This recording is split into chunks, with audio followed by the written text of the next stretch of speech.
So what is the best way to protect your free-range chickens? So we've had free-range chickens for about 7 years now, and I guess at this point I've got a few opinions. So far, the best way to protect the chickens have been these havahart traps. They take a beating. You can see this raccoon tore out the back end again. I've probably rebuilt this cage about 10 times. To protect your chickens, you've got to be proactive. You can't wait for an incident to happen before you set the trap.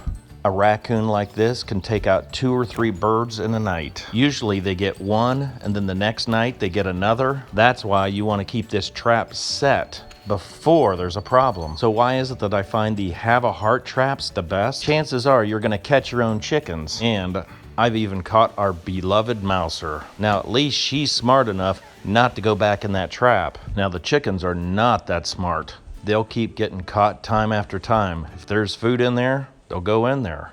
Usually you buy this havahart trap in a pair. This smaller one would be for chipmunks.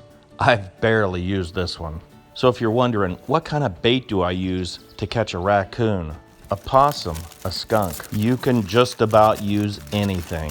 Lately, I've been using peeps. I guess if these critters are after chickens, well, here you go, here's a chicken. All of them love marshmallows, but I throw in some popcorn from last night. It seems like any kind of food will work.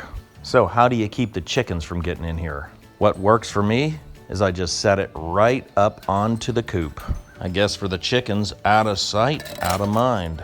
And like I said earlier, the cat is smart enough not to go in. So tonight, when we close up the coop, I'll bring this trap right back into position. That way, if there's anything out there looking for a chicken dinner, well, they can have a peep instead. Peeps are a lot cheaper than getting another chicken. So the takeaway is, this havahart trap won't hurt your other animals. And that's why I use these havahart traps. Now, if you buy one of these, you can be assured that these animals are gonna tear right through the thin bars. Now, if anybody out there is watching that knows of a thicker havahart trap, please leave comments below. The concept works really well, but the product is definitely thin. So those are some of the techniques that I use to keep our chickens safe. If anybody else has any other ideas on how to keep your chickens safe, please leave comments below. I would be very interested in hearing.